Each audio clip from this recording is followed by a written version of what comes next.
Mr. R. Anish Simha. Mr. Anish Simha engaged with Rinac India. He is currently Senior GM and Head, Rinac Center for Excellence and Training. Coming from an engineering background with experience of almost 3 decades, he held eminent positions during the period. A few select positions include ASHRAE's Bangalore Chapter, immediate past president.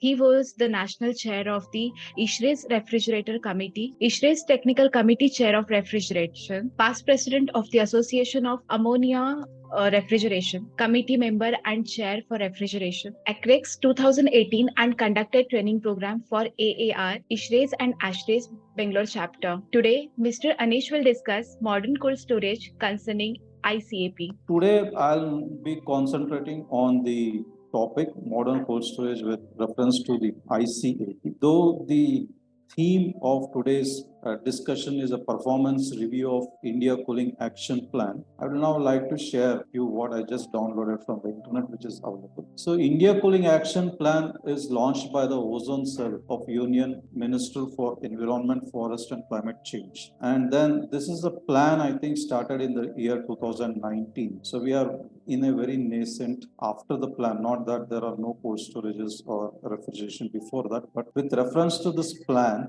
it's planned for 20 years from 2019, and it says how in 2037 and 38 we are going to be equipped to meet the challenges there. This is a very long time, especially for people like us. So we'll now go through few of the slides what I have prepared for today. So the objective of this plan, though it's I would like to focus on few things like map the technologies available to cater to the cooling requirement, including the passive interventions, refrigerant-based technologies, and alternative technologies such as not-in-kind technologies. Suggest interventions in each sector to provide a sustainable cooling and thermal comfort for all. Okay, focus on scaling of refrigeration and air conditioning. So this is what they want, and then there's a made in India also, what it is being talked of. They want this is basically air conditioning, which I'm not going to deal. Then doubling farmers' income, like what Mr. Pankaj Mehta has already mentioned.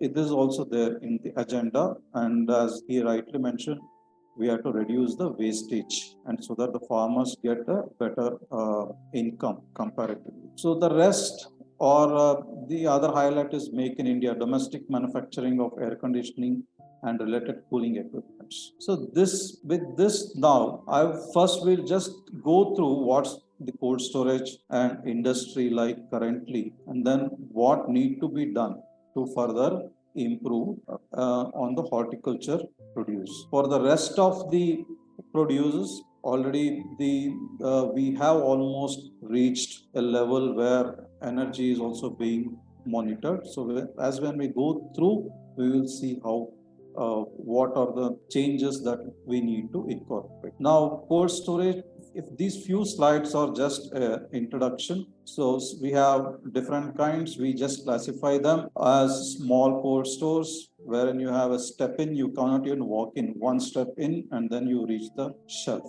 Then you have a they are of course freestanding. The walk-in is you can just walk around, maybe 2-3 steps inside, pick up the material, come out. Medium-sized cold stores are cold rooms, like similar to what picture we have seen from Crystal, where they have made up with the joint few of these containers, and you could see a 40 feet by maybe this at around 2000 square feet also. So similar to that, here the height can be even more depending upon the requirement. So we have for both positive and negative temperatures. Sometimes there are concrete columns and metal trusses, or it is a totally metals infrastructure like a PEB. Large cold stores similar to the above with large quantity product handling.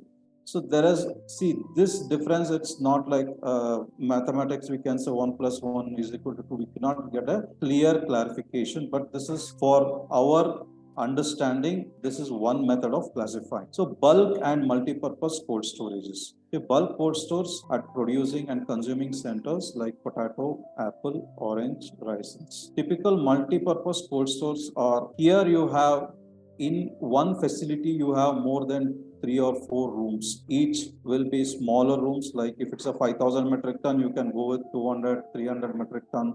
of stores where you can store in different rooms. If you can maintain different temperatures and humidity, store like dry fruits, spices, pulses, jaggery, milk, and then we do have modified and controlled atmospheric changes as atmospheric chambers. These are for fruits and vegetables. Now, when we are talking about farmers' incomes, let first go through the horticulture products. So we have seen cold room. We also discussed pre-coolers are required to remove the farm heat, and then we have controlled atmospheric chambers. In India, it's used for apples. Modified atmospheric chambers, we use it for onions.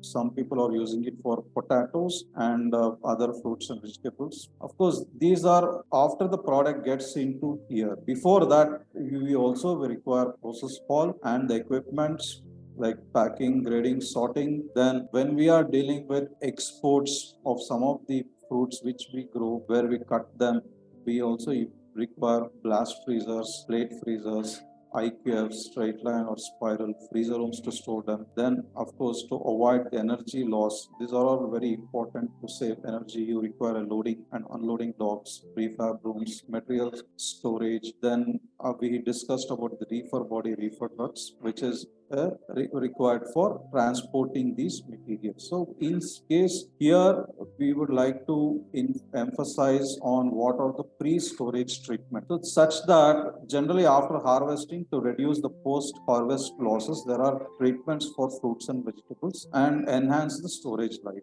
So some of them are here listed: cleaning, washing, sorting, grading, waxing, and then you have to do the packing. So before that or after, you can do the pre-cooling, curing, desapping, chemical treatment, irradiation, and vapor heat treatment. See, vapor heat treatment and irradiation are to kill the seeds when you are going to export mangoes from India to especially other countries. And vapor heat treatment is required by Japan. If you want to export our mangoes to Japan, you will have to go through vapor heat treatment. So many of these things we are not aware. So these are all back end. We only see in the newspapers that cold stores, new cold stores come up, or somewhere maybe a negative news about product in something happening to the product in cold stores. So, but then we have all these before the product enters the cold store. It has a certain process which it has. We have to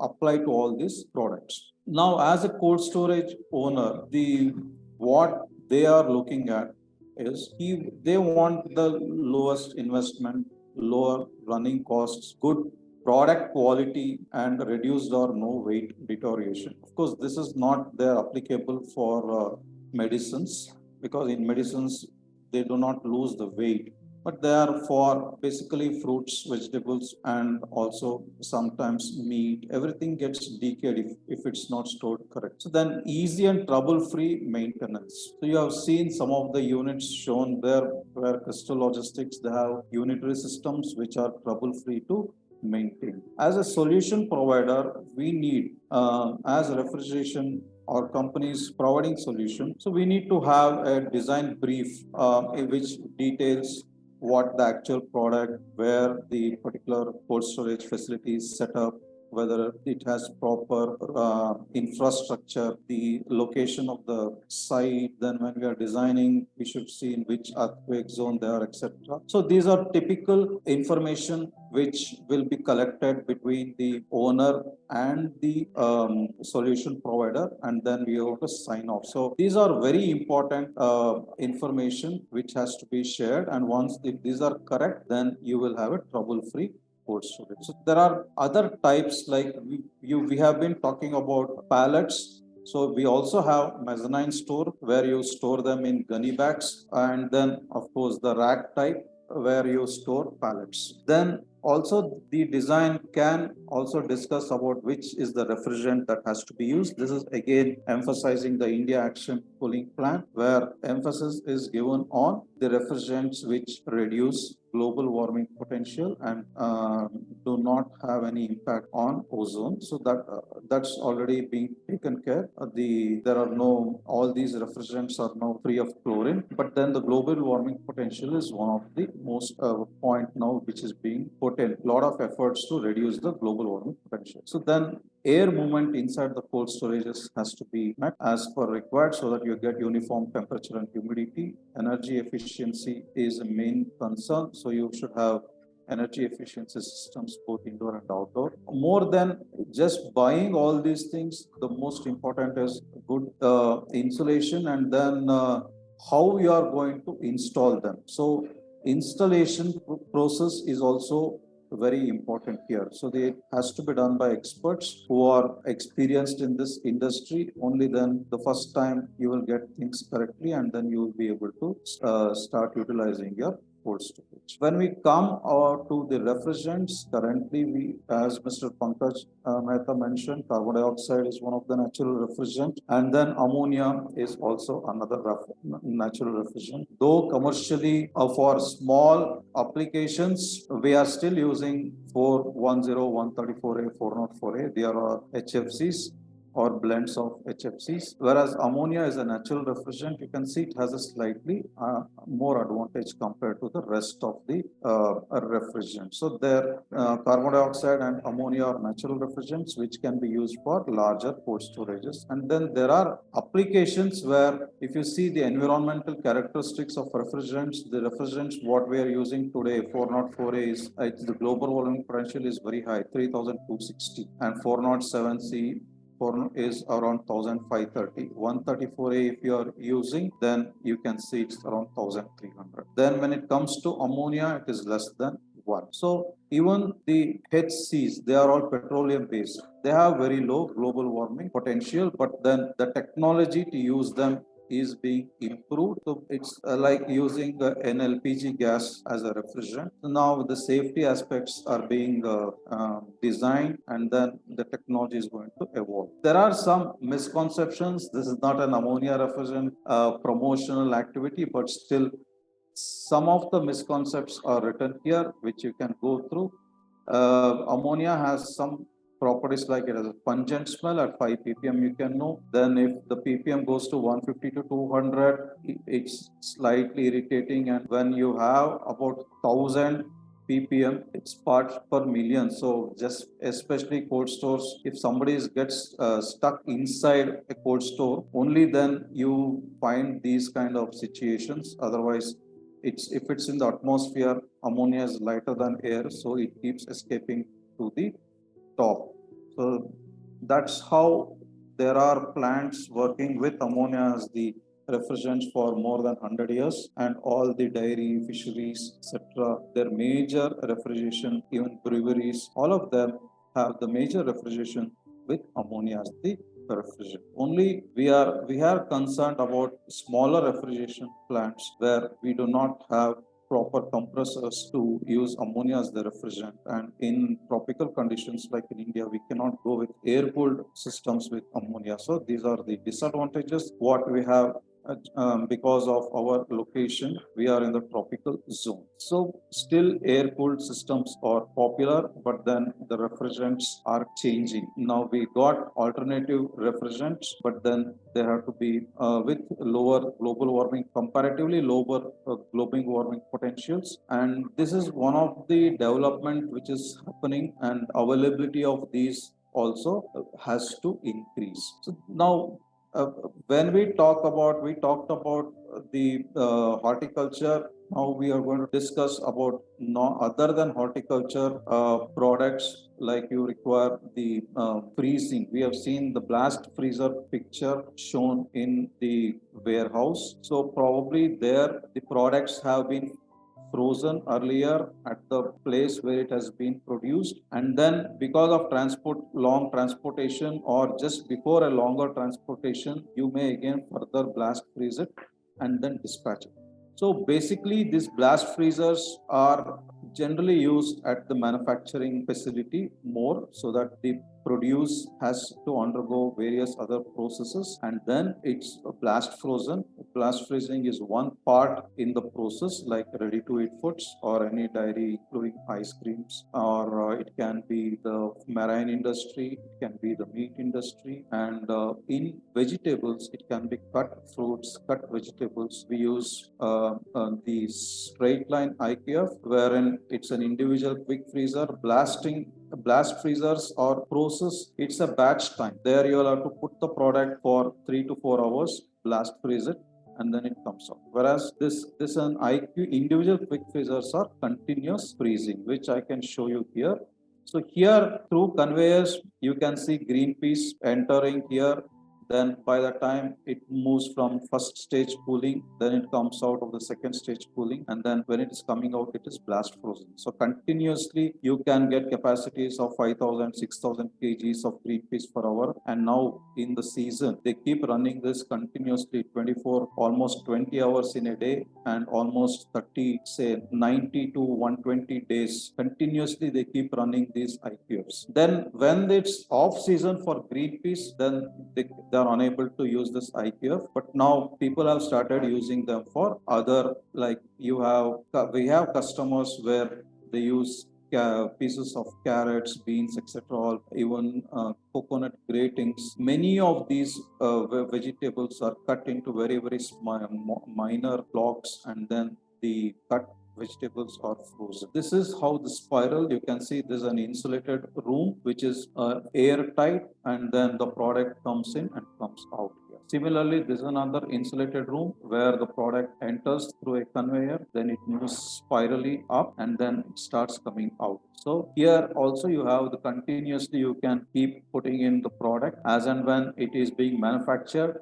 The product keeps coming in through conveyor, and then the frozen product again goes out through the conveyor for packing. So these are continuous types of manufacturing. And as the need of the country today, based upon the India Action Cooling Plan, where we need to manufacture these equipments, there are organizations manufacturing these in India, and they have been working successfully all across. Now, when it comes to insulation for the cold store, these are, I'm just taking a few pictures of large warehouses so that if we are able to complete the cold stores in time as specified, then you generally save 6 to 8 months in advance when we plan a cold storage with prefabricated construction like what it is. You can see here, these are all, there are not much civil work here. Even the racks or the mezzanine is already ready, and then you are just covering with insulation so that you will be able to complete this activity quicker. And then, as mentioned earlier, the workmanship is as important as the product. So we should have trained manpower to install them so that you will have a trouble-free cold store. So these are the other pictures there. You can see them, how the cold stores are constructed. There is no civil activity at all at different stages. And now you also have stores which are about 40 meters tall, which is again a storage for material, which is also called as the automatic storage and retrieval systems.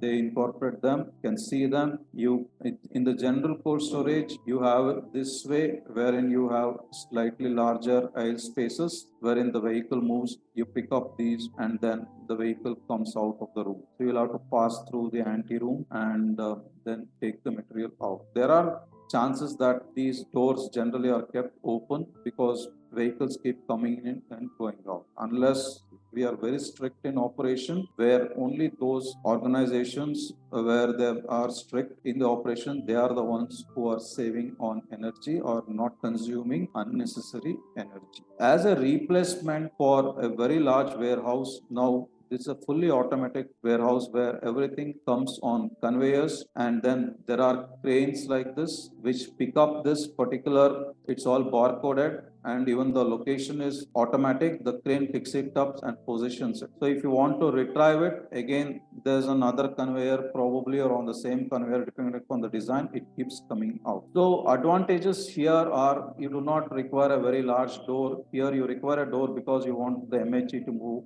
out. In this case, only the opening is as big as this, and you do not require such huge aisle spaces. With lower space, you can even half of this standard aisle space is sufficient, and there are no lights required here so you save on energy, then you save on infiltration. So this is another system, modern warehouse, which is the future according to our India Cooling Action Plan, where you are going to save energy. This is again what we have already been discussed by Mr. Shashidharan and Mr. Pankaj Mehta. Reefer trucks, they are there, and especially there are these last mile delivery vehicles, which very small vehicles which can move around with inside the city, carry the refrigerated items to small shops also, so that you can save on time as well, you can save on energy. How do we save on energy? Is these you can see them, there are two types. One is with the regular refrigeration system, even though they consume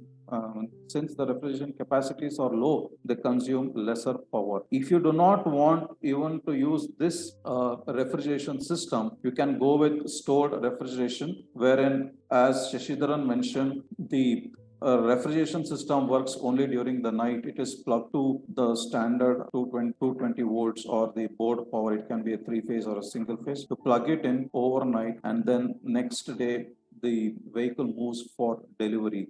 So from morning to evening, it completes all the deliveries, and then it's back again for charging. So that is the last mile delivery. And we do have larger reefer containers, ship refrigeration, wherein we can, as Mr. Mata mentioned, you use CO2 as the refrigerant, where already we have, there are people who have gone in ahead to reduce the effects of the refrigeration system. So I'd like to show few pictures here. These are some of the food parks, and this is inside the ripening chamber. Everywhere refrigeration, and these are all modern ripening chambers. And this is another closed picture of the warehouse. This is the rack assisted warehouse, and this is another interesting project where Rinac could do it. This is at our Bangalore International Airport. The thing is, this entire building is insulated, so they are also saving on energy, and it's they can shift it and relocate it anywhere else. So that is the other need of the customer there. So this is my last slide. So these are warehouses or the future warehouses, where you can see these are rack based, and these are mezzanine. So just build the racks and then clad it with panels and do the refrigeration. So with this, I'm just concluding my presentation.